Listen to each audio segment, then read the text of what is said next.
That's all trip இது ஒரு auto மற்றும் கேப் புக்கிங் ஆப். சின்ன டவுன்களுக்கு விசேஷம், கோயில், குளம்னு டூர் போறவங்க ஆட்டோ கேப் கிடைக்காம ரொம்ப கஷ்டப்படுவாங்க. அவங்களுக்கு இந்த ஆப் ரொம்ப பிரயோஜனமா இருக்கும். கீழே டிஸ்கிரிப்ஷன்ல இருக்க லிங்கை கிளிக் பண்ணி தட்ஸ் ஆல் ட்ரிப்பை டவுன்லோட் பண்ணிக்கோங்க. விஜய் குறித்து அவர் புதுசாக வரக்கூடியவர். அவர் தன்னுடைய கருத்தை, அச்சத்தையோ இல்லைன்னா இங்கே நடக்கிற சூழலையோ வெளிப்படுத்துகிறாரு. ஆனால் முன்னாள் அமைச்சர் ஜெயக்குமார் சொல்கிறார், அதிமுக வம்பிழுத்தால் விஜய் வாங்கி கட்டிக்கொள்ள நேரிடும். ஏன் இதெல்லாம் ஒரு நெருக்கடி தானே விஜய்க்கு கொடுக்குறாங்க? விஜய் முதல்ல தேர்தல் அரசியல் களத்திலேயே இல்லை. ஒரு கற்பனாவாத அரசியல் இங்கே கட்டமைக்கப்படுகிறது. தமிழ்நாட்டிலே நடக்க போகிற சட்டப்பேரவை தேர்தல் என்பது ஸ்டாலின் வேண்டுமா வேண்டாமா அவ்வளவுதான். இருதுருவ அரசியல் தான். திமுகவா அண்ணா திமுகவா, எடப்பாடியா ஸ்டாலின், அவ்வளவுதான் அரசியல். அதை கடந்து மூன்றாவது இடத்துல நாம் தமிழர் கட்சி இருக்கு. அதை நகர்த்துறத வேணா தாவேகா செய்யலாம். அதிகபட்சம் போனா ஒரு மூணாவது இடத்தை பிடிக்கலாம். முதன்மை இடத்திலே அவர்கள் இல்லை அப்படிங்கிறதுக்கு என்ன சொல்றேன், ஆட்சியிலும் பங்கு அதிகாரத்திலும் பங்குன்னு சொல்லும் போது தூய சக்திகளுக்கு மட்டும்னு சொல்லவே இல்லையே. சப்டைட்டிலாவது போட்டுருக்கலாமே எங்களுக்கு. சரி, அதான் நான் கேக்குறேன். சப்டைட்டில் போட்டிருந்தீங்கன்னா நாங்க புரிஞ்சிருப்போமே. தூய சக்திகள் மட்டும் தானே. நீங்க அதிமுகவோட பேரம் பேசுனீங்க, பேரம் படியல, அதனாலதான் அதிமுக விமர்சிக்காம இருந்தீங்க. அப்புறம் ஒரு கட்டத்துக்கு மேல இது வேலைக்கு ஆகாதுன்னு விமர்சனத்தை தொடங்குறீங்க. ஜெயக்குமார் பதிலடி கொடுக்கிறாரு. தூய சக்தி எங்க இருந்து பறக்குது? சீமான் ஒவ்வொரு மேடைகள்லயும் அதிமுக விமர்சிக்கிறாரு, திமுக விமர்சிக்கிறாரு. ஆனா அவரை நீங்க என்ன பண்ணல, கமாண்ட் கொடுக்கல. ஆனா விஜய் சொன்னா மட்டும் முன்னாள் அமைச்சர் சொல்றாங்க, இன்னாள் அமைச்சர்கள் கமாண்ட் கொடுக்கறாங்க. அதுதானே இங்க இந்த நெருக்கடி நீங்க சீமானுக்கு கொடுக்கலையே, விஜய்க்கு தானே கொடுக்குறீங்க. இது வரைக்கும் எந்த நெருக்கடியுமே இல்லையா? இல்ல, சீமானை தேசிய பாதுகாப்பு சட்டம் வரைக்கும் சந்திச்சு தாங்க கட்சி நடத்துறாரு.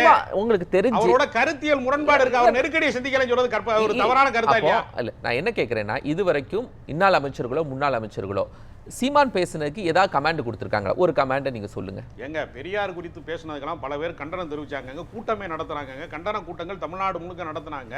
எத்தனையோ விஷயங்கள்ல சீமானுக்கு எதிர்ப்பான கருத்துக்களை நானே பல விவாதங்கள்ல பேசியிருக்கேன். இதே அமைச்சர் ஜெயக்குமார், திமுக பேசியிருக்கு, எல்லாருமே பேசியிருக்காங்க. அண்ணா திமுக பொதுச் செயலாளர் கூட சொன்னாரு, மறைந்த தலைவர்கள் குறித்து மரியாதை இல்லாம பேசுறது நல்லா இல்லைன்னு சொன்னாருங்க எடப்பாடி பழனிசாமி. என்ன யாருமே ரியாக்ட் பண்ணலைங்கறியா? சீமானுக்கு எதிர்ப்பே இல்லையா? சீமான் இன்றைக்கு எதிர்க்கப்பட்டு கொண்டுதான் இருக்கிறாரு. பெரியார் திமுகவுடைய ஆட்சியை எங்கெல்லாம் விமர்சனம் செஞ்சிருக்காங்க? சீமான் அதிமுக ஆட்சியை விமர்சனம் செஞ்சிருக்காருல்ல, இதுக்கு எங்கேயா ரியாக்ட் வந்திருக்கா? அவர் திராவிடத்தை வீழ்த்துவாங்கிறாரு, வெறும் கட்சி அரசியலை வீழ்த்துவோம் சொல்ல. பெரியார்ல இருந்து எல்லாத்தையும் அப்புறப்படுத்த அதுக்கு எங்கேயாவது ஒரு கமெண்ட் இத மாதிரி எங்கேயாவது சொல்லியிருக்காங்களான்னு கேட்கிறேன். அப்போ நீங்க விஜய் இன்னைக்கு விஜய் தானே நீங்க விமர்சிக்கிறீங்க. நான் சீமானுடைய கருத்துக்கு எதிரானவன். ஆனா ஒப்பீட்டு அளவுல சொல்றேன், அவர் மக்களை சந்திக்கிறாரு. அவர் கருத்துல எனக்கு உடன்பாடு இல்லைன்னா கூட சீமான் தினசரி மக்களை சந்தித்துக் கொண்டே இருக்கிறாரு.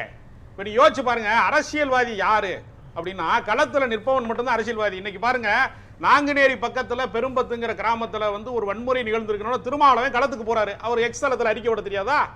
தொலைக்காட்சியில ஒரு உருக்கமா பேசி ஒரு வீடியோ போட தெரியாதா அவருக்கு? அவர் கட்சிக்காரனை அனுப்பி விட தெரியாதா? இந்த மாதிரி தாவேக்கு ஆதரவு மாதிரி விசிக்கு ஆதரவுன்னு சொல்லி ஒருத்தரை பேச விட தெரியாதா? ஏன் களத்துக்கு போறாரு அவரு? அவர் போய் தான் ஆகணுமா? அரசாங்கத்துக்கு அவர் கோரிக்கை வச்சா நிறைவேற்றக்கூடிய இடத்துல தோழமை கட்சியாகவும் இருக்கிறாரு.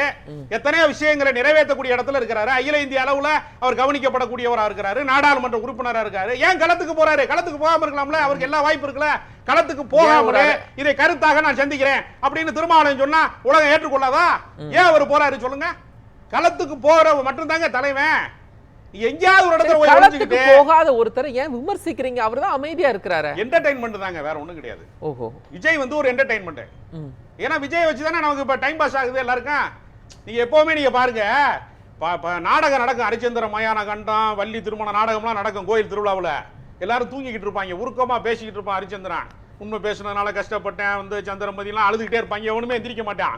டபக்குன்னு கோமாளி வந்தோன்னா பஃபன் வந்தோன்னா எல்லாரும் எந்திரிச்சிருவாங்க. கொஞ்ச நேரம் சிரிக்கலாங்கிறது தான். கோமாளி தான் அரசியலிலே விஜய் ஒரு கோமாளி, வேற ஒண்ணுமே கிடையாது. அந்த விஜய் யாராவது ஒரு லெட்டர் பேட் கட்சி வச்சிருக்கிறவன் அந்த பக்கம் போயிருக்கான்? அது வரைக்கும் நான் கேக்குறேன், சவால் விடுறேன் நானு. ஒரு கட்சியாவது, ஒரு லெட்டர் பேட் கட்சி தமிழ்நாட்டுல 200க்கும் மேற்பட்ட அரசியல் கட்சிகள் அந்த மாதிரி இருக்கு, போராட்ட கட்சிகள் இருக்கு. நான் லெட்டர் பேட் கட்சின்னு கூட நான் கொச்சப்படுத்த விரும்பல. பகுதி சார்ந்த கட்சிகள் இருக்கிறது. ஒவ்வொரு ஊருக்கும் மீத்தேன் எதிர்ப்புக்கு ஒரு கட்சி இருக்கு. ஒவ்வொரு இடத்துல இளைஞர் இவங்களே ஒரு இளைஞர் அமைப்பு தானே. பல பேர் இந்த மாதிரி ஊர் ஊரா இருக்கிறாங்க. யாருமே இந்த பக்கம் போகலையாங்க. பனையூர் பக்கம் யாருமே போகலையே. நாங்க இளைஞர் அமைப்புன்னு சொல்றீங்க இல்லையா? இளைஞர் கட்சி, தமிழ்நாடு இளைஞர் கட்சி. நீங்க சொன்னீங்க தப்பாயிடுச்சா? கட்சி நிறைய இருக்குல்ல, அது சொல்றேன். நீங்க படிக்கிறீங்களா டிஎம்கே அந்த மாதிரியா? நீங்க டிஎம்கே கடிக்கிற மாதிரியா? நீங்க டிஎம்கே கடிக்கிற மாதிரியான்னு கேக்குறேன். இப்ப என்ன பண்ணுவீங்க? எல்லாரும் என்ன பண்ணுவீங்க? இப்ப நான் உங்களை கோமாளின்னு சொல்றேன். இப்ப கோமாளி மாதிரி நீங்க டிஎம்கே சம்பாதிச்சீங்களா? அந்த மாதிரி தானே உங்க நேரத்துல பேசுங்க. நீங்க அந்த மாதிரி நியாயமா பேசினா நான் அமைதியா இருந்துக்க போறேன். நீங்க நியாயமா பேசணும். நீங்க நியாயமா பேசணும். அதுக்கு ஒரு அளவு இல்லாம பேசணும். எப்படி ஒரு அளவு தான் லிமிட் எல்லாமே. மரியாதையா பேசினா மரியாதை கிடைக்கும். நீ மரியாதையா பேசுங்க முதல்ல. சினிமாக்காரன் நீ கூத்தாடி மரியாதையா பேசுங்க. இந்த மாதிரி கோமாளி மாதிரி பேசுங்க முடியுதா? ஏதா 10 பைசா போடுங்க. டிஎம்கே பேசுங்க. என்ன சம்பாதிச்சீங்க? இது வரைக்கும் ஸ்டாலினை பாத்துக்கிறீங்களா?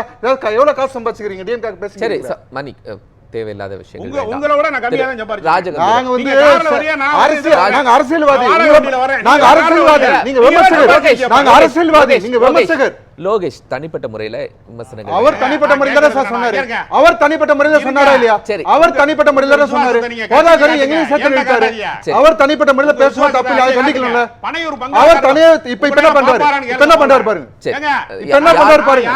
யாரும் ஒருத்தர் தனிப்பட்ட விமர்சனங்கள் வைக்க வேண்டாம். தலைவரே நான் சந்திக்க முடியும், உங்களால சந்திக்க முடியாது. ராஜகம்பீரம் நான் ஒரு கேள்வி கேட்கிறேன். சரி, ஏன் அந்த விஜய்க்கு பயந்து இங்க வாக்கு பயந்துங்கிற வார்த்தையே தவறானது. சரி, ஏன் காங்கிரஸுக்கு 3 இடம் கொடுத்தீங்க? இவங்க ஒரு சொன்னாங்கல்ல, ஏன் அதிகமா கொடுத்தீங்க? அகில இந்திய அளவுல காங்கிரஸ் கட்சி கருத்தியலாக மதச்சார்பின்மை என்கிற தத்துவத்தின் அடிப்படையில, சனாதன எதிர்ப்பு என்கிற அடிப்படையில விஜய்ட்ட பெயரக்கூடாது. இந்தியா முழுக்க இருங்க, இந்தியா முழுக்க பாரதிய ஜனதா கட்சி என்கிற மதவெறி அமைப்புக்கு எதிராக களமாடக்கூடிய, இந்தியா முழுக்க இருக்கக்கூடிய ஒரு மாபெரும் அரசியல் கட்சி அது. அந்த கட்சியினுடைய தலைவராக இருக்கக்கூடிய ராகுல் காந்தியை பிரதமராக முதலில் முன்மொழிந்தது திராவிட முன்னேற்ற கழகத்தின் தலைவர் ஸ்டாலின் அவர்கள், தமிழ்நாட்டின் முதலமைச்சர் முன்மொழிகிறாரு. அப்படிங்கிறப்ப கருத்தியலாக மிக நீண்ட காலமாக ஒரு மதச்சார்பின்மை கூட்டணி இருக்கிறது, இந்தியா கூட்டணி இருக்கிறது. அவங்க களத்தில் சில இடங்களில் பலவீனப்பட்டிருந்தாலும் அந்த கருத்தியலை காப்பாற்ற வேண்டிய பொறுப்பு திமுகவுக்கு இருக்கு. அதனால நாங்க ஆர்டர் பண்றோம். இது நாங்க எங்க தோழமை கட்சியை நாங்க தோள் மீது தூக்கி வைத்து கொண்டாடுறோம். என்ன பிரச்சனை உங்களுக்கு? விஜய் வந்த பிறகு தானே. அப்ப விஜய்ட்ட போயிட்டா இதுக்கு முன்னாடி 63 சீட்டு கொடுத்தா அப்ப விஜய் அரசியல் இருந்தாரா? அறிக்கை வெளியிடுற இடத்துல இருந்தாரா? என்ன அது டான்ஸ் ஆடி தானே இருந்தாரப்ப. 63 கட்சி 63 நாயன்மார்கள்னு கிண்டல் பண்ணாங்கல்ல அன்னைக்கு. அப்ப 5 பேர் ஜெயிச்சாங்க பஞ்சபாண்டவர்கள் கலைஞர் சொன்னார்ல. 63 சீட்டு கொடுத்திருக்காங்க, 41 சீட்டு கொடுத்திருக்காங்க, வெறும் 28 தானே கொடுத்து. இதை விட அதிகமான சீட்டு கொடுத்திருக்காங்க. மத்தியில 1980ல 117 சீட்டு கொடுத்தாரு கலைஞர். தெரியுமா உங்களுக்கு வரலாறு? அப்ப என்ன ஏதோ புதுசா கொடுக்கிற மாதிரி சொல்றீங்க. 3 சீட்டு கூட கொடுத்த சொல்றீங்க. சமமா கொடுத்திருக்காங்களே. 2016ல 41 கொடுத்தீங்க. 2021ல ஏன் 25 கொடுத்தீங்க? ஏங்க அன்றைய அப்ப அதுக்கு முன்னாடி 10 சீட்டு வாங்கிட்டு இருந்த விசிகா, 10 சீட்டு வாங்கிட்டு இருந்த இடதுசாரிகள் என்று சொல்லக்கூடிய கம்யூனிஸ்ட் கட்சி, 2 கம்யூனிஸ்ட் கட்சிக்கு 4 சீட்டு கம்மியா தான் கொடுத்தாங்க. அப்ப அதையெல்லாம் கணக்குல சேர்க்க மாட்டீங்க. இவங்களுக்கு மட்டும் தான் கம்மியா கொடுத்தாங்களா? இப்ப இஸ்லாமிய அமைப்புகள் நிறைய பேர் கட்சி நடத்துறாங்க. மனிதநேய மக்கள் கட்சி இருக்கு, இந்த பக்கம் தம்மி மன்சாரி இருக்கிறாரு. அதனால இந்திய யூனியன் முஸ்லீம் லீக். அப்ப இஸ்லாமியர்களுக்கான பிரதிநிதித்துவம் என்பது பறந்துபட்டதா இருக்குங்கறதுக்காக இந்திய யூனியன் முஸ்லீம் லீக் 2 சீட் கொடுத்தாங்க. பெரும்பாலான மற்ற கட்சிகளையும் இணைக்கிறாங்க. மற்றவங்க கைவிடல. ரொம்ப வெளிப்படையா சொல்லுங்க சார். காங்கிரஸ் தாவேக்கால போய்டும், தன்னுடைய அணியில இருந்து போயிடும் அப்படிங்கிற அச்சம் இல்லவே இல்லையா? ஸ்டாலினோட ரியாக்ஷன்ல நீங்க ரொம்ப கவனிச்சிருப்பீங்க. காங்கிரஸோட டீலிங் முடிந்த பிறகுதான் எல்லாம் முடிஞ்சிருச்சு அப்படின்னு அவர் வெளிப்படுத்துறாரு. இருக்கிற தோழமை கட்சிகள் அதென்ன பெரிய கட்சி? இதுவரைக்கும் இருக்கிற தோழமை கட்சியில காங்கிரஸ் பெரிய கட்சியா இல்லையா? அப்ப பயந்தாரா வெளில போயிடும்னு? என்ன பயப்படுறது என்னங்க இருக்கு? காங்கிரஸ் கட்சியை வீழ்த்தி தானங்க திமுகவே வந்துச்சு. என்னங்க பயப்படுறது? நாங்க வீழ்த்தி தானங்க 67ல அண்ணா ஆட்சி அமைச்சாரு. என்ன அவங்கள பார்த்து பயப்படுறாங்கங்கிறீங்க? அப்ப கடைசில 67ல தோற்கிற போது 43% காங்கிரஸ், நீங்க 4.3 தான். ஏன் பயப்படணும்? இல்ல அந்த ஸ்டாலினோட ரியாக்ஷன் நீங்க எப்படி புரியுறீங்க? ஸ்டாலின் ரியாக்ஷன் வந்து நிதானமா இருக்கு. அவர் வந்து உணர்ச்சி வசப்படுகிறவரோ வந்து இந்த மாதிரியான அந்த படம் சீன் போடுறதெல்லாம் ஓவர் அப்படிங்கிற அதை நீங்க எப்படி புரிஞ்சுக்கிறீங்க? ஏதா ஸ்டாலின் சொன்னது? ஸ்டாலின் என்ன செஞ்சிருக்காங்க? 3 சீட்டு கூட கொடுத்தது நான் தான் சொல்றேன். 117 சீட்டு, 114ல திமுக போட்டியிடுது, 117ல காங்கிரஸ் போட்டியிடுது. தங்களை விட சமமாக இல்ல, அதை விட 3 சீட்டு கூட கொடுத்திருக்காங்க. அந்த 3 சீட்டே கொடுத்திருக்கோம்னா விஜய் வந்ததால ஸ்டாலின் அவர்களுடைய கான்ஃபிடன்ஸ் லெவல் இது அதோட கம்மி தானே. இல்ல இவ்வளவு பேர் பயந்தா நீங்க அத சொன்னா பழைய மாதிரி 117 நீங்க கேட்கலாம். தேமுதிக வந்துட்டாங்க, ஓபிஎஸ் வந்துட்டாங்க, மக்கள் நீதி மையம் வந்துட்டாங்க அப்படின்னு இருந்த பிறகும் காங்கிரஸுக்கு அதிக இடம் கொடுக்கணும் அப்படின்னா விஜய் வந்த பிறகு ஸ்டாலினுடைய கான்ஃபிடன்ஸ் லெவல் குறைஞ்சிடுச்சுல்ல? எங்க தோழமை கட்சியை எங்களோடு பயணிக்கிறவர்களுக்கு நாங்க கூடுதலா கௌரவிக்கணும். இதுக்கும் விஜய்க்கு என்ன சம்பந்தம்? பூச்சாண்டியை பார்த்து இந்த பாப்பாவுக்கு ஜோறு விட்டுறது மாதிரி எதையாவது சொன்னா நாங்க என்ன சொல்றது? இது என்ன கணக்குல வரும்னு நான் கேட்கிறேன். விஜய்கிட்ட தான் அவங்க போனா எம்எல்ஏ ஆயிருவாங்களா? 2016ல இதே தேமுதிக பேச்சுவார்த்தை நடத்தினாங்க. நான் என்ன கேக்குறேன் சார், 2016ல இதே தேமுதிக பேச்சுவார்த்தை நடத்தினாங்க. 2021ல இதே தேமுதிக பேச்சுவார்த்தை நடத்துறாங்க, 2 பக்கமுமே பேச்சுவார்த்தை நடத்துறாங்க. அப்பெல்லாம் படியாத திமுக இப்போது தேமுதிகவை அழைத்து முதலாவதா ராஜ்யசபாவும் கொடுக்கறாங்க அப்படின்னா அது யாருக்காக? ஏங்க தேமுதிகங்கிற கட்சி தேமுதிகவுடைய வாக்கு சதவீதம் எவ்வளவு? 0.5% கீழ போயிருச்சு சட்டப்பேரவையில. நாடாளுமன்ற தேர்தல்ல 2.5 வரைக்கும் வந்துருச்சு. அவங்க யாரு கூட இருந்தாங்க இவ்வளவு நாளும்? வீழ்ச்சி அடைந்தவங்க அவங்க தங்கள் கட்சியை காப்பாற்றுவதற்கு திமுகவுக்கு வந்திருக்காங்க. அவங்களுக்கு அவங்க அடைக்கலம் தேடி வந்திருக்காங்க. ஓபிஎஸ் அடைக்கலம் தேடி வந்திருக்காரு, அரவணைத்து இருக்காங்க. நீங்க என்னமோ பயந்து போய் தேமுதிக கூப்பிட்டாங்க. தேமுதிகவுக்கு என்ன பயம்? நாங்க இப்ப கைவிட்டோம்னா அந்த கட்சி காணாம போயிருக்கோம். காங்கிரஸ் விட்டுருவோம் சார். 4% வாக்கு காட்டிட்டாங்க. 0.48% வைத்திருக்கக்கூடிய சட்டப்பேரவையிலங்க நாடாளுமன்றத்துல மாணிக் தாகூரை எதிர்த்து விஜய பிரபாகரன் போட்டியிட்டதுல 2.5 வரைக்கும் 2% வரைக்கும் வாக்கு. ஏன்னா கடைசி நேரத்தில் ஜெயிக்கிற மாதிரி பல சுற்றுகள்ல வந்துகிட்டே இருந்தார் விஜய பிரபாகரன். 4000 ஓட்டு வித்தியாசம். அது அதிமுக வாக்கு. யாரு அதுல அதிமுக வாக்கு இருக்கு. சதவீத கணக்கு கேட்டு இல்ல, அப்புறம் சதவீதம் எவ்வளவு இருக்குன்னு சொல்றாங்க. நீங்க என்ன அதிமுக கணக்கு திமுக கணக்கு தேமுதிக கணக்கு தாங்க நான் சொல்லிட்டு இருக்கேன். புள்ளி நீங்க காங்கிரஸுக்கு ஒரு புள்ளி சொன்னீங்கல்ல 4.5, அது எப்போ? அது தனித்திருந்த போது. அதே மாதிரி தேமுதிக தனித்திருந்த போதுதான் 0.48 அதுதான் தேமுதிகவுடைய வாக்கு சதவீதம். அப்படிதான் நம்ம பார்க்க முடியும். ஜனநாயகம் தங்களை விட பலவீனமானவர்களை அரவணைத்துக் கொள்வதே ஜனநாயகம். தூக்கி எறிஞ்சு நான் யாரையும் சேர்க்க மாட்டேன், ஓபிஎஸ் சேர்க்க மாட்டேன், செங்கோட்டையனை சேர்க்க மாட்டேன், யாரையும் கிட்ட விட மாட்டேன், தேமுதிக விட மாட்டேன் சொன்னா சர்வாதிகாரம். பலவீனப்பட்டு கிடக்கிற கட்சிகளை கூட அரவணைப்பதுதான் ஜனநாயக மாண்பு. அந்த மாண்பை நீங்கள் பாராட்டணுமே தவிர பழிசாட்டுவதற்கு அர்த்தமே இல்ல. ராஜகபீர், அது இன்ஸ்டாகிராம்ல வந்து சோசியல் மீடியால ஆக்டிவா இருக்கிறதுனால உள்ள ரிசல்ட். இந்த ரிசல்ட் தான் வந்து களத்துல இருக்குன்னு நம்ம சொல்ல முடியாது. நீங்க வந்து யார் வேண்டுமானாலும் குற்றச்சாட்டு சொல்லலாம், தீர்வை காண்பவன் தான் தலைவனா இருக்க முடியும். தாமிரபரணியில மணல் அல்றாங்கன்னு குற்றச்சாட்டு சொல்லிட்டு போய் வீட்டுல படுக்கல. நல்ல கண்ணு வந்து மக்களை திரட்டிட்டு போராடுறாரு, சட்ட போராட்டம் நடத்துறாரு, 5 ஆண்டு கால தடையை விதிக்கிறாங்க. அப்படி ஒரு களத்துல நின்றாதான் போராளியா மக்கள் உங்களை நம்புவாங்க. சினிமாவில் மட்டும் நான் போராடுவேன், ஆக்ஷன் சீன் மட்டும் தான் நான் பண்ணுவேன், மத்த நாளா நான் பனையூர்ல இருப்பேன், நான் மாசத்துல 1 நாளோ 2 நாளோ கூட்டத்துல வருவேன், 1/2 மணி நேரம் தான் அவருக்கு உழைப்பு, மாசத்துக்கு 1/2 மணி நேரம் உழைக்கிறாரு. எம்ஜிஆர்லாம் அப்படி போராடல இல்ல. யாரு எம்ஜிஆர் களத்துக்கு வராதவர்னு உங்களுக்கு தெரியுமா? களத்துல எல்லா களத்திலும் நின்ற ஒரு எம்ஜிஆர் 20 ஆண்டு காலமாக ஏறத்தாழ வந்து திமுக தீவிரமா பணியாற்றியவர். எத்தனை போராட்டத்துல கைது செய்யப்பட்டு சிறையில் இருந்தாரு எம்ஜிஆர். கட்சிக்காக குண்டடிப்பட்டு அவர் பல பிரச்சனைகளை சந்திச்சவருங்க. தனி மனித தகராறா இருக்கலாங்க. அவருக்கு அவர் முழுக்க கள அரசியல் கேட்டேன். தன்னுடைய பொருளாதாரத்தை கட்சிக்கு வந்து பெரிய அளவுல கொடுத்திருக்கிறார். கருணாநிதி அவர்கள் சிறையில் இருந்தாரா? எம்ஜிஆர் கருணாநிதி அவர்கள் சிறையில் இருந்தாங்களா? அண்ணா அவர்கள் சிறையில் இருந்தாங்களா? பெரியார் அவர்கள் சிறையில் இருந்தாங்களா? எம்ஜிஆர் எத்தனை முறை போராட்டத்துல கலந்து? நேர அரசியல்வாதியா திரைப்பட நடிகரா இருக்கிறவங்க அப்படி அவ்வளவுதான் பண்ணுவாங்க. ஆனா இந்த அளவுக்கு சொகுசு வாழ்க்கையெல்லாம் அவர் வாழல. அன்னைக்கு ட்விட்டர் இல்ல, அன்னைக்கு இன்ஸ்டாகிராம் இல்ல, இருந்தா இப்படிதான் இருந்திருப்பாங்க.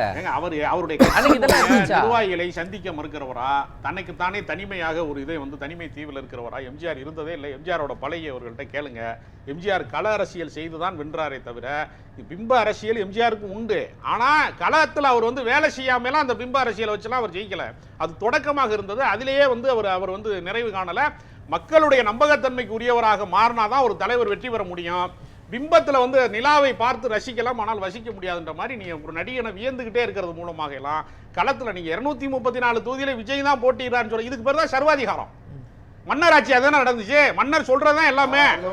மிச்சவர்களுக்கு முகங்களே இல்ல. ஸ்டாலின் சார் சொன்னார் போன வாரம், இருங்க ஸ்டாலின் தான் 234 தொகுதியில நிக்கிறேன் ஓட்டு போடுங்கன்னு. அப்ப சர்வாதிகாரி தானே. ஒவ்வொரு மாவட்டத்திலையும் கட்சியின் முகங்களாக மாவட்ட ரீதியாக களத்துல பல பேர் இருக்கிறாங்க.